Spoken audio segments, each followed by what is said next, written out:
Welcome to the Summit Church Online, and thank you for joining us for this week's worship service. It is our mission to help you receive and then share the love of Jesus, or like we say it around the Summit, love first.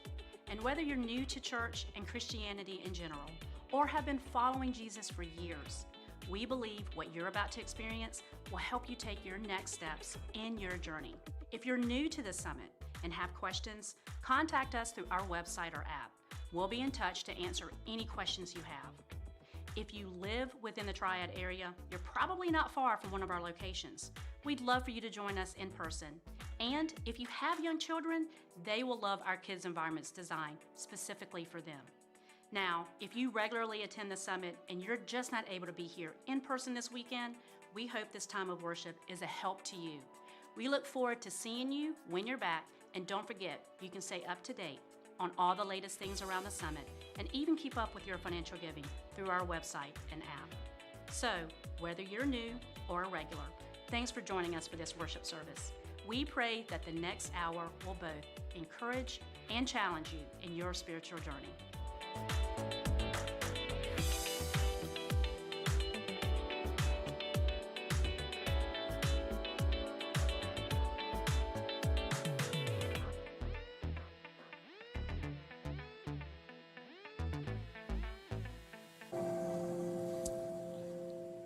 Well, hey everybody, how we doing this morning? Good, yes. Folks are still waking up. It is great to be with you. And if you're watching online, thank you so much for doing that. And we know that you're going to be encouraged this morning for just being a part of this. And we are starting a new series today. As you know, we have a lot of series that we do throughout the year. That's kind of how we theme out, how we our preaching calendar and all that. And the series that we're starting today is called In Between. And I think we have all felt this way in our life, where we're in between things. We're not here. We're not where we ultimately want to be yet. We're somewhere in the middle, and it feels like we're nowhere.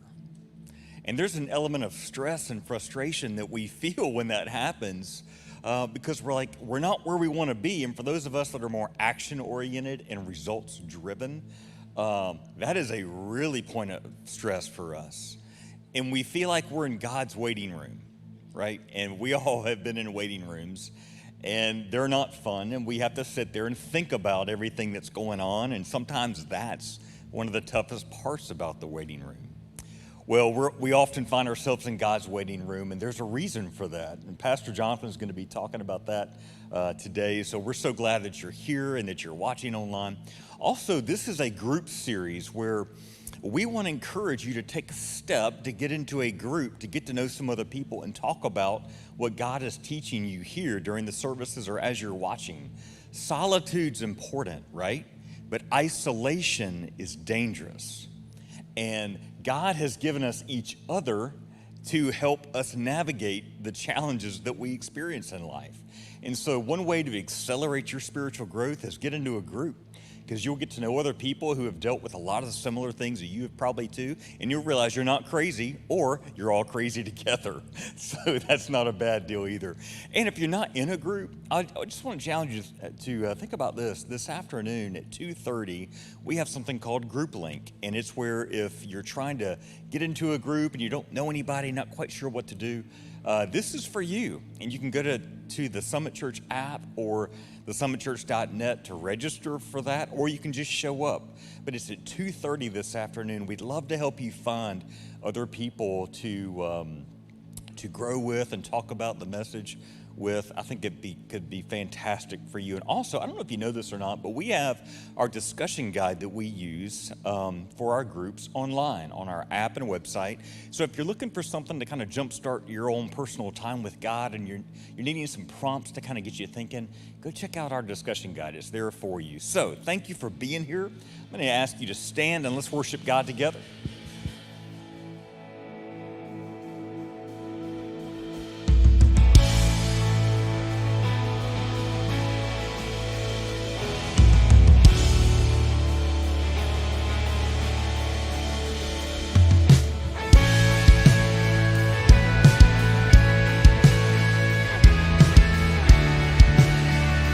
Let's sing this together this morning.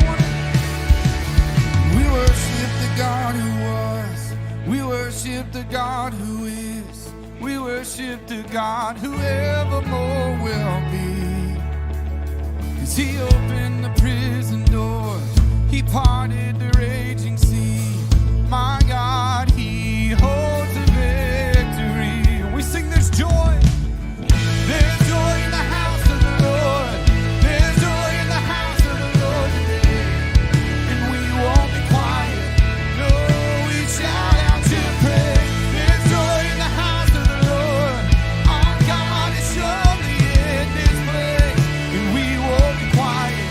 Oh, we shout out your praise. Oh, we shout out your praise. And we sing to the God who heals. We sing to the God who saves. We sing to the God who always makes a way. 'Cause he hung upon that cross, then he rose up from that grave. My God, still rolling stones away. Yeah, there's joy in the house of the Lord. There's joy in the house of the Lord today. And we won't be quiet. Oh, we shout out your praise. There's joy in the house of the Lord. Our God is surely in this place. And we won't be quiet. Oh, we shout out your praise.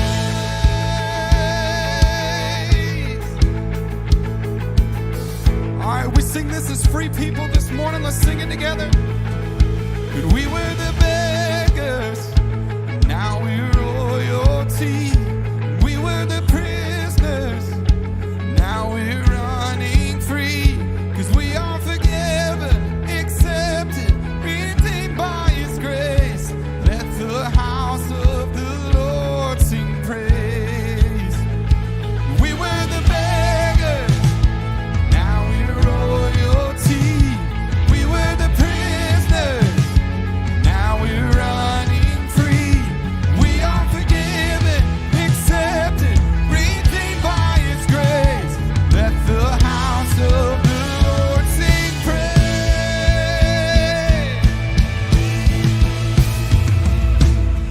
There's joy in the house of the Lord. There's joy in the house of the Lord today. And we won't be quiet. Oh, we shout out your praise. There's joy in the house of the Lord. Our God is surely in this place. And we won't be quiet. No, we shout out your praise. There's joy in the house of the Lord. There's joy in the house of the Lord today. And we won't be quiet. Oh, we shout out your praise. There's joy in the house of the Lord. Our God is surely in this place. And we won't be quiet. 'Cause we were the beggars, now we're royalty. We were the prisoners, now we're running free. And we are forgiven, accepted, redeemed by his grace. Let the house of the Lord sing praise. Come on, lift him up. We were the beggars, now we're royalty. Oh, we were the prisoners, now we're running free. And we are forgiven, accepted, redeemed by his grace. Let the house of the Lord sing praise.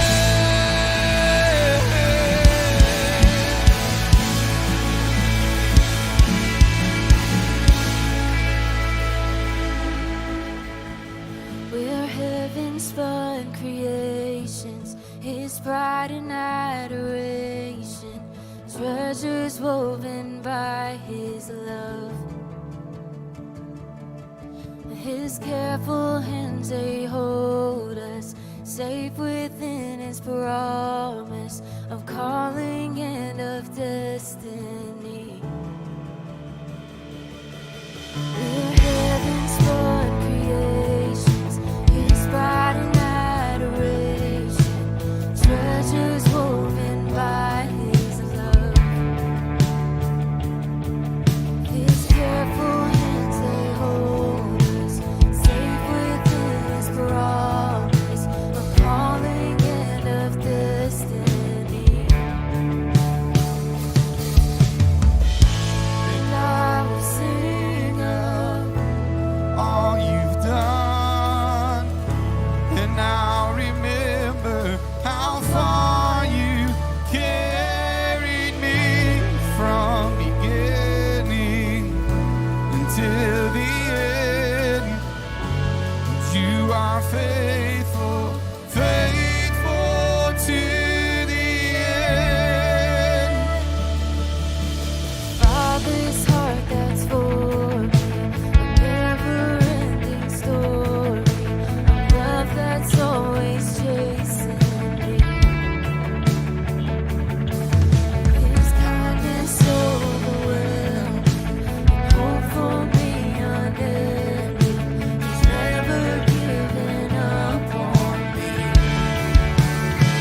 Surely your goodness and mercy, it will follow me.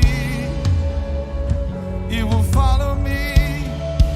Lord, surely your goodness and mercy, it will follow me. It will follow me. Yeah.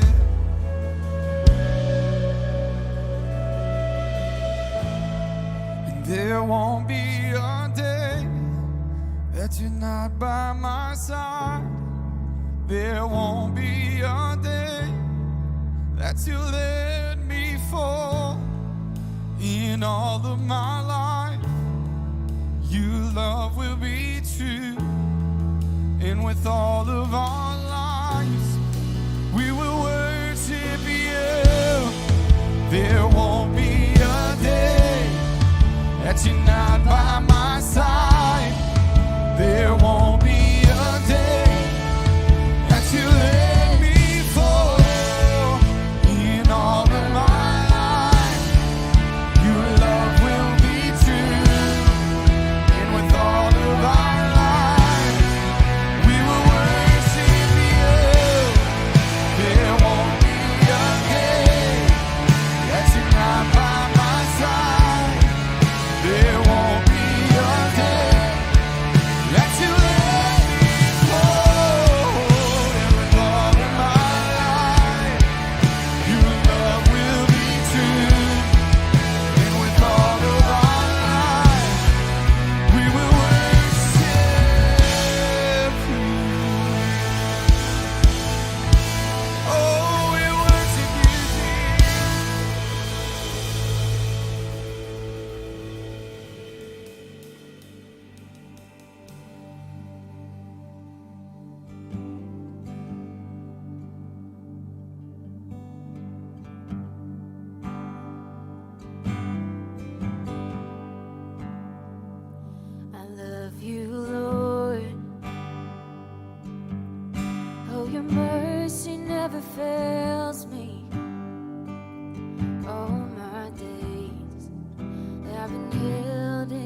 God, we thank you so much for this time that we get to worship together as friends and family.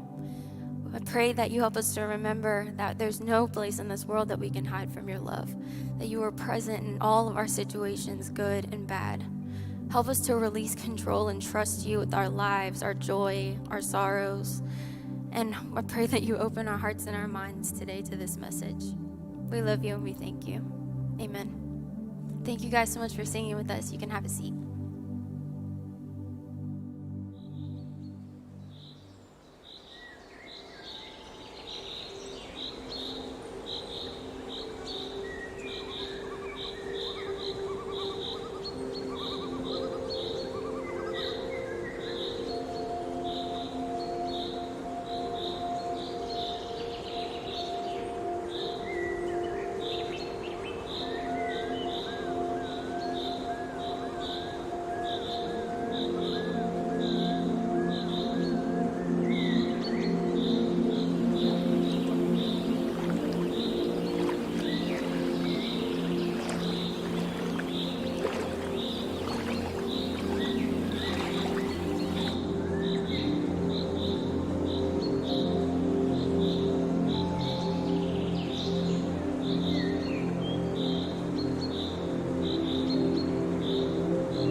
In between is almost always a negative thing.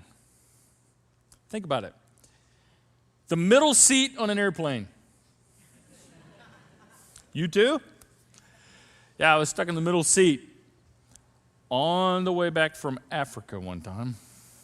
That's a long time. Yeah, in between, the window seat, which I prefer, actually, and the aisle seat, which if you're in the aisle, you may have a little bit more leg room, but you're constantly getting up for other people that got to go to the bathroom and stuff. So, yeah. And especially when you're in between people that are a tad bit on the chatty side. Yeah. And for me, I'm like, thank God for headphones. In between your house and that desired vacation spot that you've been telling the kids about for, days and weeks and months, and the back seat's full of fighting and shoving, and I got to go potty, and are we there yet? Yeah, that's a challenge. In between jobs, not so fun. In between a decision and the result of that decision, in between investments and the return on those investments, in between pain and the surgery that's supposed to fix the pain, and then you find yourself in between the surgery and the pain of recovery, right? Either way, not very enjoyable. In between a prayer and the answer to prayer, which is actually what we're going to be talking about next week in our series. Either way, in between is just not a very fun place to be, but fascinating to me if you think about it like this. In between is actually the context of the entire life that we live. In between. I'm in between, you're in between two dates. The date of your birth and the date of your death. Life happens in between. And why? And we know this because we've seen headstones, we've been to graveyards, we've been to cemeteries, we've been to funerals, and we've seen this, if not in person, which we probably have, we've seen it in movies. Why is life represented by a hyphen? That's it? That's all I get? That's it. 2 dates and a dash. Oh, you would think there would be a little bit more there. There's a lot in that hyphen right there. There's a lot in that dash. There's a lot of in-between moments, in between the date of your birth and the date of your death. In between. When you are in between where you were and where you want to be, It's not always a very fun place to be. And we have phrases for this in between. We have phrases. People say things like this, I feel stuck. Maybe that describes where you are right now. You're just stuck, not getting much traction. People say I'm in the middle of nowhere. I feel like I'm stuck in the middle of nowhere. And I've learned that the middle of nowhere is somewhere when you're there. Right? Yeah, you don't know how to describe it. So we say, I feel like I'm stuck in the middle of nowhere and time's a wasting. This is just wasted time. I don't get it. I don't understand what's happening here. I don't know where you are, but I bet you know what those feelings are like. Did you know, I look back in my life as a pastor, and most all of the pastoral counseling that I've done, it is about this. People feel stuck. I just feel like I'm in the middle of nowhere, and I don't see how this is helping anything. I feel like my life is just wasting away. Now, I'm not a counselor, and you should be thankful for that. My counsels often is kind of like this. Well, that was dumb. Don't do that again. We'll see you next time. It's not quite that bad. Maybe that's just what I'm thinking. Yeah, but when I sit down and I talk with people, I hear these scenarios. And I hear people say, you know what, Pastor, I just feel so confused right now. And maybe this is you. You feel confused. You look at your situation, your life, and they're not matching up. Things aren't making sense. You just feel kind of lost.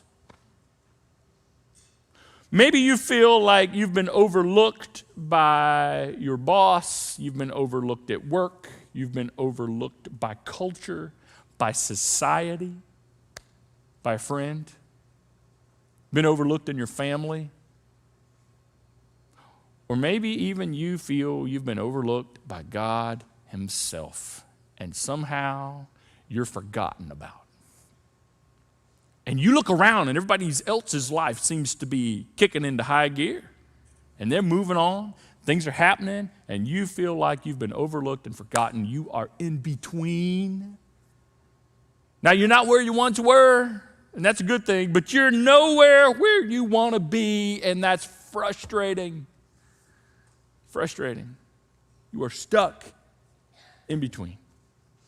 Now, you think about this, what we're really talking about here is waiting, right? That's really what this is about, waiting. And it seems like all of life is attached to waiting. We're constantly waiting on something or someone, aren't we? And here's what we need to admit right up front. This may be hard for you to get your mind around immediately, but if you think about it, I challenge you to accept this as true. So I believe it is.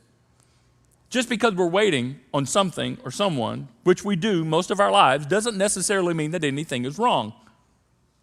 Because that's just a way of life. We wait. Why is it that as soon as we have to start waiting, we assume what's gone wrong?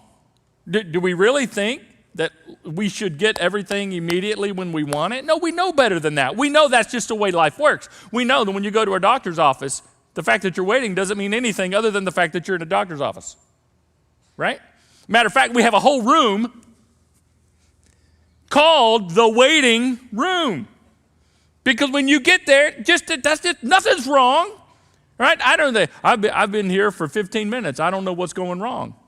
Nothing, because you're at a doctor's office, and that's just the way it is. That's nothing about doctors or anything, but that's just an example, right? For life, same thing. Just because you're waiting doesn't mean anything is necessarily wrong. Waiting is the way of life. In your career, in your jobs, there's going to be periods of waiting. They're waiting on customers, waiting on your employers, waiting on your employees. You have to wait. Things don't just happen as quickly as you want. That's just the way it is. You wait in relationships, all relationships. You wait financially. You wait when it comes to your health. You wait for decisions. You wait for things to change. And I hear it, and I feel it. I've been there. You've tried everything you know to try. You've done everything you know to do. You've prayed everything you know to pray, and you're still in between waiting. asking questions like, where's God? And I feel like nothing's happening. Why is nothing happening? Where's God in this? You ever felt that? You ever said that? I have. Yeah. Like, God, I don't understand. Where are you in this? God, if you're there and you love me, and we kind of throw God up an ultimatum, then why don't you, and why can't you, and why wouldn't you, and we fill in the blank. Every single one of us have been there. Maybe that's where you are right now. And you're like, where is God in this situation? I just feel like nothing's happening, because if something was happening, at least I would have received a phone call, a text, an email. I would have had a conversation at least, or like just something. Throw me a bone here, God. Just something to let me know that I'm not forgotten about, that I'm not lost in this, that I'm not wasting my time. You're waiting. So we question, which is human. Nothing wrong with questioning. That's just what humans do. But we often take it past questioning and we start forcing things. You ever find yourself wanting to force something that you're waiting on? You're like, you know what? I want to take matters into my own hands, and it's time. And you force it. And you ever found yourself making it worse by forcing it? Yeah, most of the time I have found that doesn't help. Then you get to the point where you just despair.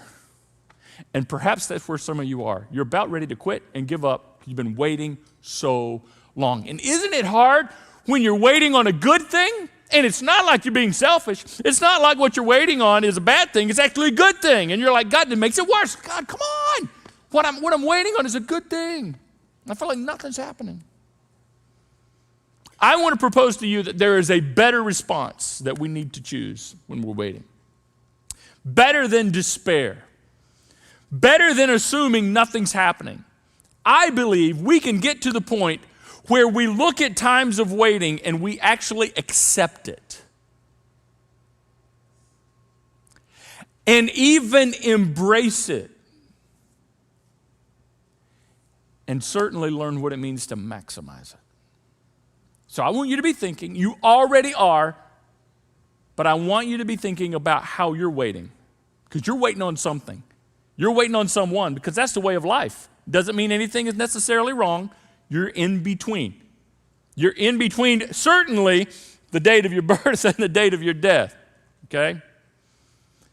But even that hyphen, that dash, for you right now represents many other times of in-between waiting. You know where it is. I want you to be thinking about that as we talk about it in the next few minutes. A lot of times we forget, or maybe we don't even realize that the context of the Bible is really stories about people in between. Most all the context of the scriptures are stories about people who are in between and how they relate to God and how God is relating to them as human beings. In between. And let's just dive in a little bit more specific and just look at the Old Testament alone, which is the majority of the Bible. Most of the words and most of the information is in the Old Testament, which is the story of God's relationship with the nation of Israel. Almost the entire context of the entire Old Testament, except for a small portion, is really about an in-between time for the nation of Israel. In between Egypt and the promised land of Canaan. And what happened in that 40 years leading up to it, during it, and responding to it afterwards. I mean, that's kind of the foundational context of the majority of the Old Testament. In between. And there's a specific part of Israel's history that I want to just kind of take a peek at just for the next few moments, that just after that period of time of in between, they had like a little break where they're in Jerusalem, they're a nation, and then they find themselves in another in-between time of waiting, in exile for 70 years. That's a long time to wait. That's a long in-between, 70 years to the Babylonians.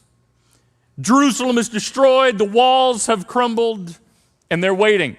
They're waiting for God to rescue them. They're waiting for God to restore them. They're waiting for God to come and help make things better for us. And Isaiah, the prophet, put some of that into words for us. He said to God, "Oh, that you would burst from the heavens and come down."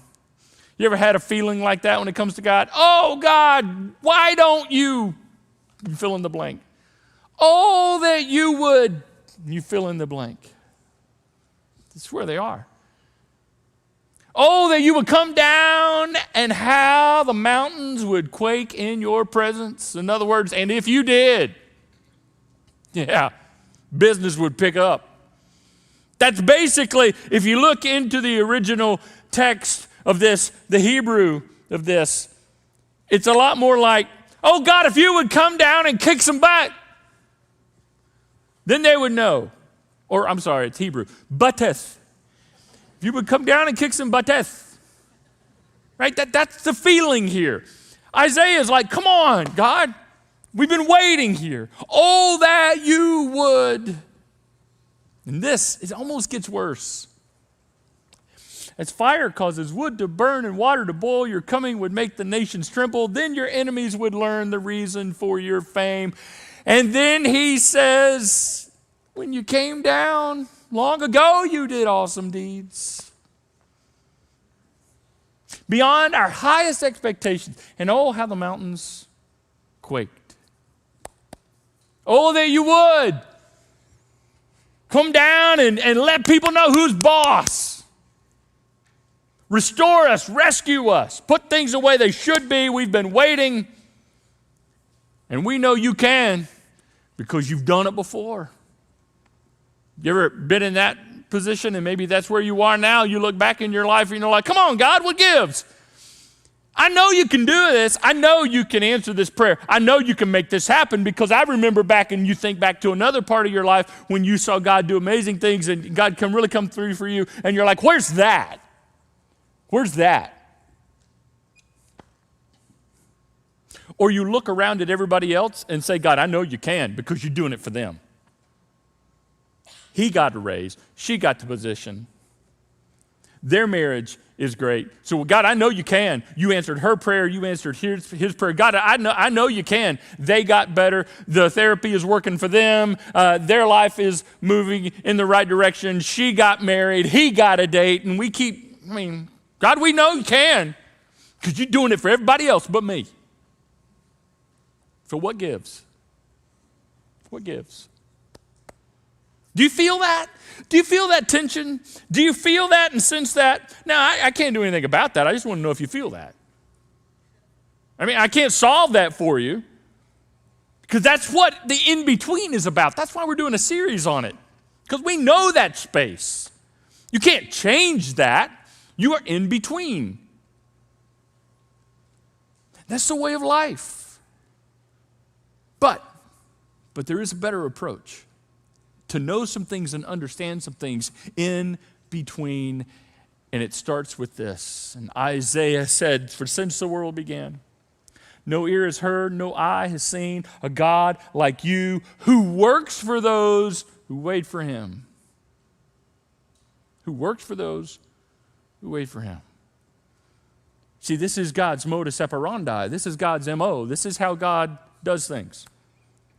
While we wait, he works. Doing what? What is God working on? I don't know. He doesn't tell me. He doesn't tell us. But he wants us to know he's up to something. And that is good enough for now. He said the world needs to know that the way God works is he works while we wait. I don't like waiting, but I love to know the fact that he's working. I wish I knew what he was working on. Don't you wish you knew? In your season of waiting, where this was leading, where this was going. I know what I want. I know what you want. But see, we're in between. And we have to begin knowing that while we wait, he works. On what? We don't know, but we know something's up. And that helps us get to the point where we can embrace truth like this, that something's happening even when nothing's happening. I don't know how you're waiting. I don't know where you're waiting. I don't know what's going on in your life, but you need to look at that situation and know that something's happening. God is working while you wait, even when you feel like nothing's happening. Something's happening. Even though you don't see it, even though you can't feel it. We put so much stock on our feelings. I just feel. Feelings are important. Feelings are significant. You need to pay attention to your feelings, but anytime you begin a sentence with, I just feel, you need to go through that next little section very cautiously, because it is just feeling. I don't know, you don't know, we don't understand, we don't see, we know what we feel, but even when we feel like nothing's happening, something's happening. We got to remind ourselves this. And this, my friends, is another opportunity for us to learn what it means to trust, to live by faith. Now, can I be honest enough to let you know, and if I can say it, maybe you can agree because I think you feel the same thing? I don't want to trust. I don't want to live by faith. I want what I want, right? I want this fixed. I want this to go away. I want them to go away. I want, fill in the blank. Don't we just want what we want. I don't want to trust. I don't need another opportunity to trust. I hate it when someone says, it's just the next chapter. I don't want any other chapters. I want what I want. I don't like being in between. And yet that's where I am, and yet that's where you are, and that's where life is. It's another opportunity to learn what it means to trust and live by faith. The truth is just because you're not where you want to be doesn't mean you're not where you need to be for now. Just because you don't have the job you want to have doesn't mean you're not exactly where you need to be right now. While you are waiting, God is working. Just because you're relationally not where you want to be doesn't mean you're not exactly where you need to be while God is working on some things. And so this is the essence of accepting reality. This is where I am for now. It's not where I'll always be. It's not where I want to be. It's not where I thought I'd be. And it's not even where I pray to be. But this is where I am. This is the job I'm in. This is the relationship I'm in. This is where I am with my health. This is where I am in life. This is where I am. You'll never get to where you want to be if you don't learn to acknowledge where you are. Because where you are is connected to where you're going. Always. Always. See, we look at where we are and we assume nothing's happening. No, something's happening. It's what Isaiah was saying. Nobody is fully understood. No eye has seen, no ear has heard. A God like you who works for those who wait for him. That's just what you do. And it helps us acknowledge the process.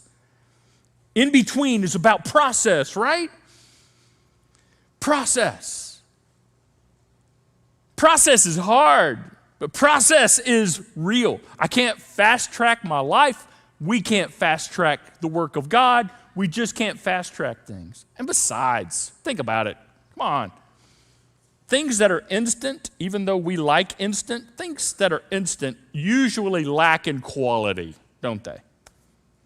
Instant coffee, instant oatmeal. It'll do in a pinch, but come on. And don't even get me started on instant grits.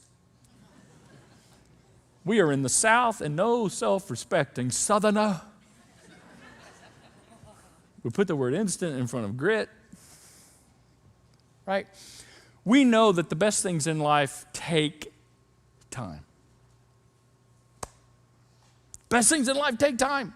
And when we force things, we miss things and often mess things up. Let me say that again. It's true for me, it's true for you. When we force things, we often miss things and mess things up. Because I look around and I think nothing's happening. Oh, no, something is happening. Let me just do a little bit more of a deep dive into what's happening. Let me just give you an example. You know one thing that's happening? Life is happening. Your life, your one and only life is happening in between during this time of waiting when you think nothing's happening. One thing for sure is happening. Life is happening. moments that matter are happening that you're going to be tempted to overlook. Marriage is happening. Parenting is happening. Sunrises, sunsets are happening. Life is happening. And let me tell you something, in between, that's the good stuff. That's the good stuff. That's the story of life. The story of life happens in between. If you don't believe me, just think of your favorite movie and why we love movies to begin with. You know why movies matter to us? You know why we like movies? Because movies are all about the in-between. Think about it. They're all about the in-between. The problem is at the beginning. As soon as the problem is solved, the movie is over. We sit there and we watch the in-between. That's why we pay. That's why we subscribe. That's why we, binge watch this stuff. It's the in-between. It's the struggle. It's the drama. It's the tension. It's the will she. Who's going to rescue them? Are they going to make it kind of thing? Oh, it just pulls us in, and we love that stuff. That's all in-between stuff. As soon as Happy Ever After happens, the credits roll. You're like, oh, I want Happy Ever After. That's the end of the movie. In other words, as soon as you get Happy Ever After in your life, you're dead. Credits roll. Don't be so quick to get to Happy Ever After, because that's kind of like the end of you. Kind of. You know what I'm saying? Yeah, see, the good stuff is the in-between. That's the story of life, and that is happening while you're waiting. Don't miss the movie. Don't miss the life that is happening in between, the life that God has given you, that He is leading you through, that He is enriching and teaching you, and you're growing in all the things you wish you didn't have to go through, you're going through. Something happening, and you think nothing's happening. One more thing I want to share with you. It's that this whole idea of wasting. No. Waiting is not wasted. In between times of waiting is not wasted when we learn to wait well. And I haven't always waited well. I look back in my life, and there are many times when I would have to say, now, I wasn't waiting very well. I forced things. And when you force things, you miss things. Often mess things up. You have moments when you look back in your life and you're like, I was too hasty. I shouldn't have done that. I should have waited. I shouldn't have said that. I should have waited. If I would have just waited. It's almost, sometimes nothing is worse than waiting other than the fact of wishing you would have waited. That's tough. And that's happened to us all. So what does it mean to wait well? What does it mean to wait well? Let me just give you a couple of things to think about as we're wrapping up. To wait well is to depend on God to do what only He can do. And we talk about this a lot in various different ways. To depend on God to do what only He can do. And there's so much that only God can do. In fact, most of what needs to be done, only God can do. Because I don't have control, you don't have control. If we had control, we wouldn't be waiting. Would we? We wouldn't be in between as much. And so God does so much more than we can imagine. I mean, just for starters, could it be that while you're waiting, God is protecting you from something that you don't know about and you can't see? Could it be that you're waiting and you're frustrated, where's God? And you're so upset, come on, God. Come on, I don't get it. I mean, it's a good thing we're wanting here. Maybe God's protecting you from something that you don't know about, that you can't see, that you can't understand. And maybe what He's protecting you from is yourself. Maybe He's like, that's not going to be good for her. That's not going to be good for him. Not yet, not now. And maybe not only is God protecting you, could it be that God is preparing you for something else, something better? God's like, if you could just sit tight, I'm working on some stuff over here. Just chill out. Just do life. Do life. And let me work on this over here. It'll be worth it. It'll be worth it. Just wait. Yeah, God does things we can't imagine. So depending on Him to do what only He can do. There is a second facet to this that we often overlook, that I want to make sure we don't miss. And that waiting well is also about deciding to do what I can do, which is often what we overlook. We freeze. We choose apathy, and we spiritualize it. Well, I'm just waiting on the Lord. I'm just waiting on God. Okay, great. Wait on him to do what only he can do, and then get going with what you can do in the meantime. What I can do. Just because there's nothing you can do about it doesn't mean there's nothing you can do in it. Just because there's nothing you can do about your situation doesn't mean there's not plenty for you to do in your situation while you're waiting and depending on God to do what only he can do beyond and outside and around and with your situation. Yeah. So many times we just decide to not do anything while we're waiting on something else. That's the wrong choice. Wait well. Depend on God to do what only he can do, and then do what you can. We use this phrase a lot around here. We actually talked about it in the last series about doing the next right thing, doing the next right thing, doing the next right, honoring thing to Jesus, to the way of Christ, doing the next right thing in your marriage, in your job, with your finances, with your health. I don't know what's happening next. I want this and I want that, and I feel like I'm waiting, and it makes me feel like nothing's happening. I feel like time's wasting. I feel like my life is just passing me by. Well, what's the next right thing? Do that. Do that. That's what you can do. Yeah, I get it. You're waiting for God to do whatever, because it is really ultimately about waiting on God. When you're waiting on something or waiting on someone, you're really waiting on God because God controls all things, right? And so what you can do is keep living. What you can do is fight off apathy. What you can do is decide to get up, put one foot in front of the other, do whatever you have to do that day, whether it's go to work or do whatever, and live life and be faithful with what's in front of you. Be faithful with what's in front of you. That's what you can do. That's part of waiting well. But there's one more little nuance to waiting well and doing what you can. Sometimes what you and I need to do and what we can do and the next right thing for us to do is to simply be and rest and wait. Not as a cop-out, like I'm just waiting on the Lord kind of thing. We talked about that, not a cop-out, but just saying, you know what? I'm just going to hit pause here, and I'm going to pray. I'm going to keep doing what I need to do each day, but I'm just going to hit pause here. The word that the scriptures use often, especially in the Old Testament, is the word meditate. I'm just going to think about maybe what God might be up to. How is he protecting me? How is he preparing?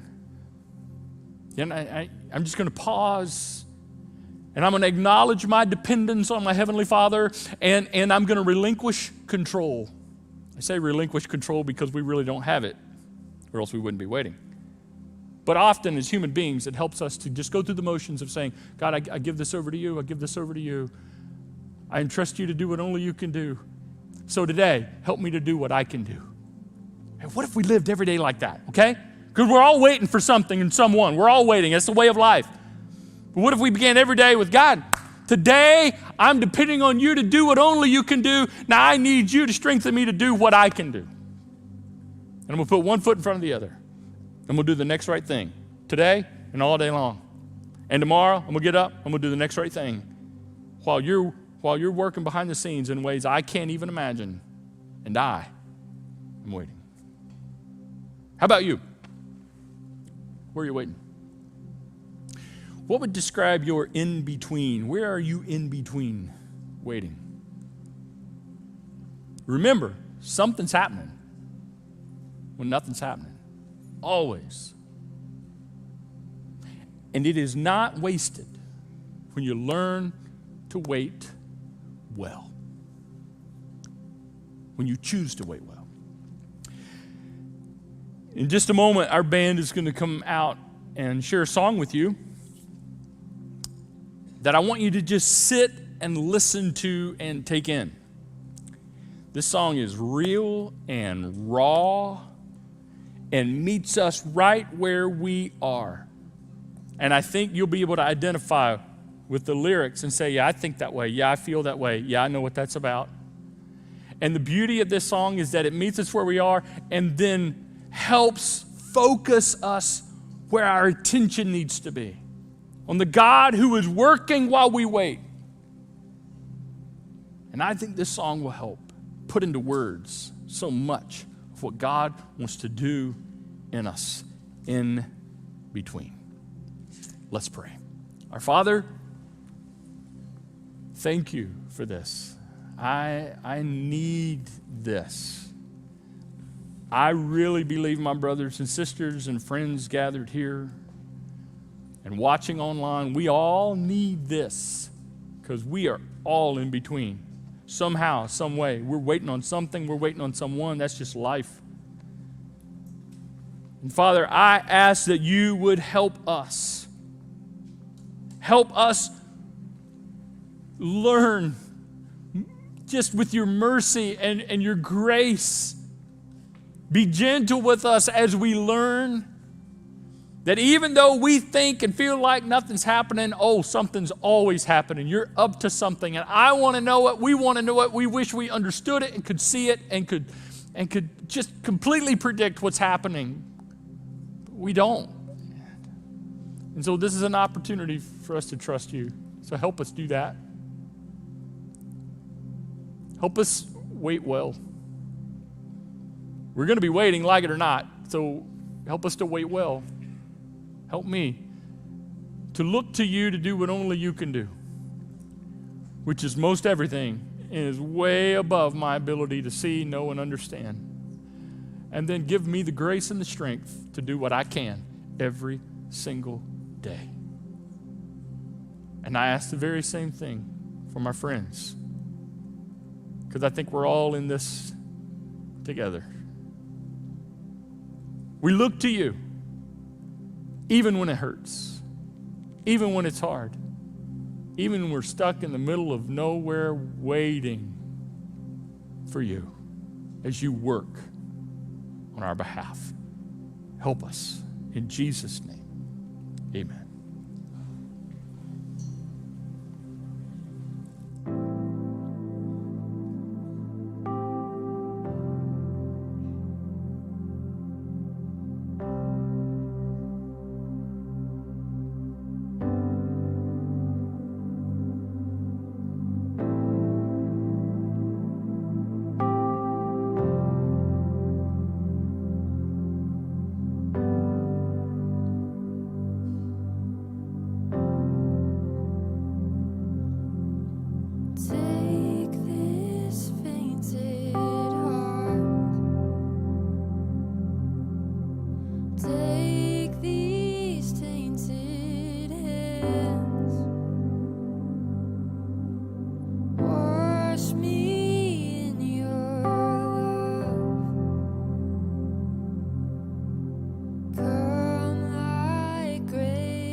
I love that line in that song that says, I'll sing until the miracle comes, because sometimes we find ourselves in that position in life, don't we? One of the things I've learned about myself, and I think you're this same way, is sometimes you're carrying around emotion that you don't even know that you're carrying. It's why sometimes you can be driving in your car and hear a song and all of a sudden you're tearing up, or you're excited and happy. And sometimes when you step into a series like this where you're talking about being in God's waiting room, that it can trigger some of those emotions that maybe that you're feeling and that you didn't know were there. And you need to talk to somebody, and who do you talk to, and where do you start, and how do you do all that? And we have a phenomenal counselor here that can help you. And we want to help you get help that you need. And you'll just email lifecare@thesummitchurch.net, and we want to get you the help that you need. And for some of you, you just want somebody to pray for you. Maybe there's a big decision that you're getting ready to make, or you're waiting on something to happen, or something's just out of your control, and you're waiting on somebody to do something and it's just not happening as fast as you want, or you're going through a tough time, or whatever that may be. We want to pray for you. And so if you'll go to our app, the Summit Church app, or our website, thesummitchurch.net, there's a little prayer section on there, and you can just say, hey, somebody pray for me. You click that button and type in what it is, and even our staff participate in praying for those that list their prayer requests there. We hope that God spoke to you today, and that you'll take what he said to you and put it into practice this week, that it'll resonate all week with you. Thank you so much for being here. Y'all have a wonderful Sunday afternoon, and we'll see you next week. Talk to you later.